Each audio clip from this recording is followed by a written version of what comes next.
Hebu tuangalie makanisani kwamba kamati kuu ya kanisa la Kimethodisti nchini imetoa wito wa kukamatwa mara moja na hatua za kisheria kuchukuliwa dhidi ya wale waliohusishwa na kutoweka kwa zaidi ya shilingi milioni 600 fedha za kanisa hilo.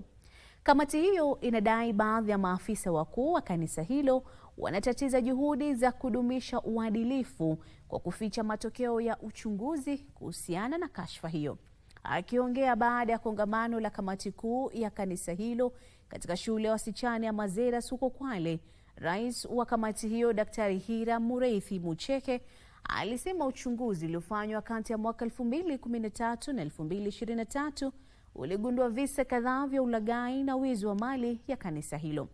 Kamati hiyo sasa imetoa wito wa utekelezaji wa mapendekezo yaliyotolewa kwenye ripoti ya uchunguzi huo, ripoti ya uchunguzi wa ardhi ya Jomvu pamoja na utaratibu wa mchakato wa marekebisho ya katiba ya kanisa hilo, ikisema juhudi hizo ni muhimu katika kurejesha wajibikaji na umoja kwenye kanisa hilo.